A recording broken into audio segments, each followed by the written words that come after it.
Dame Judi Dench has revealed that her eyesight is now so bad that she can't leave the house on her own. Loss of eyesight and hearing, of course, can be a sensitive subject for some, and often because it is linked to getting older. So do you think, Nadia, people still make that negative association and that's why they struggle with these things? Well, I think so. I mean, when you think about when we started to go, oh, don't sit on that side, don't walk on that side, because we couldn't hear each other.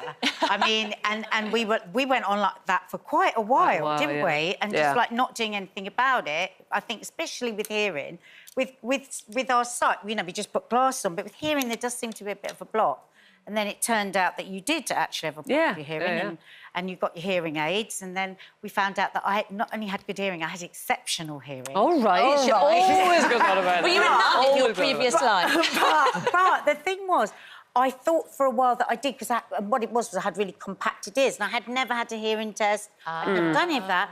But as I was preparing to be told that I had a loss of hearing, I was actually really, really anxious about it. I was thinking, this is another, like, stage. It's like hearing aids, I think we still think more negatively about them than we do our glasses. The menopause, I remember when I was in denial for ages, and I kept talking about all the symptoms I was having. I was even put on antidepressants for a while. And then you girls were like, Penny, it's menopause. I was like, no, it can't be that. It must be something else. And it is that kind of, like, realisation that you are at a certain point in your life. And then you accept it, and then you embrace it, and then it's actually not all that bad. But aren't we also, just as women, I think sometimes we're the last in the line. We look after everybody else, but we don't necessarily think about ourselves. And get on with it. And also, I think if it's your norm, so you wouldn't necessarily have known. It's not till people start saying to you, why can you not hear what I'm saying, that you don't realise. And I remember being in Nadia that pointed it out. I asked the same question twice on the show live because I hadn't heard the answer. You hadn't heard it,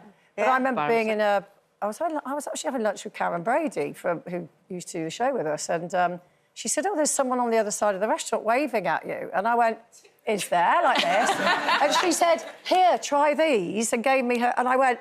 And the whole room came into focus. And I had no idea that I could not see in distance. But I was like, so people that are doing this all the time, and you just think, just accept that you're going to need some assistance. And the important thing is, I always advocate to people that are doing this, is like, please get your eyes tested, because not only when you get your eyes tested in your local opticians, they take a photograph of the back of your retina, which can detect a lot of other health issues, whether it's heart disease, diabetes and things like that. So it's so important. And if you can catch a little issue early on, that it could eventually turn into glaucoma or something like that if you don't tackle it soon. Well, they did pick something up with you, didn't they? Oh, yeah. Do you remember a few months ago when I had that little hemorrhage in my eye? Because apparently my jelly is about 90 years old. I don't know how that happened. The jelly behind my eye. So it was pulled away from my eye and caused a little bleed. And I can still see it now, the blood in my eye like that. So I've had lots of tests, and I've got early cataracts, I've got glaucoma. I always want to say guacamole. I know I shouldn't. You've probably got that as well. That's on its way because of the back of my... But, it's good that you've had the test. But, yeah, exactly. And the thing is, it's like we do get more and more... We talked about this the other day, about health anxiety, and it's so easy to just keep putting off stuff. But your eyes, we just don't... Yeah, we've only got one pair. We care more about our boiler at home generally, and that service than we do ourselves. I mean, Judi Dench has got the same that my mum's got, which is age-related macular degeneration, AMD it's called, and my mum used to have injections in her eyes. My mum has that every month. To stabilise it, The other thing, though, about Dame Judi Dench, and obviously she's losing her eyes, she's been up at it, but apart from that, you know, I think she's 90, isn't she? What a wonderful example of ageing, Dame Judi Dench. Well, there's so many things. She's so interested in the world, she's engaged in the world, she's a great conversationalist. And, you know, I suppose it's that balance about wanting to age well, because we are all she's famous, people are going to send cars for her to go places, but there are a lot of people that become very socially isolated because they have got this condition, or they can't hear, or... You know, it's sure, but I mean, just talk about ageing well. How long was she pretending she wasn't the age that she is? Now we're all loving our age and accepting our age. They're whispering. My God, we had to drag you screaming and shouting. And I do think that's a good point. What was that? I didn't quite hear you. Sometimes it's convenient to be deaf, isn't You it? didn't want to be The 60. children often pretend they are. Yeah, you were worried about every single thing about getting older, and I do think that's just a natural process. You do, because it is weird. And let's think about the alternative. Yeah, the other But that's what I was going to say. Do you have an approach to ageing? Or... Well, Yeah, big I'm just glad to pants. be here. Honestly, because what happens is it creeps up on you. The other day I was just in my room, just putting on my big pants. I don't ever think about it anymore. It's something that happened at some point.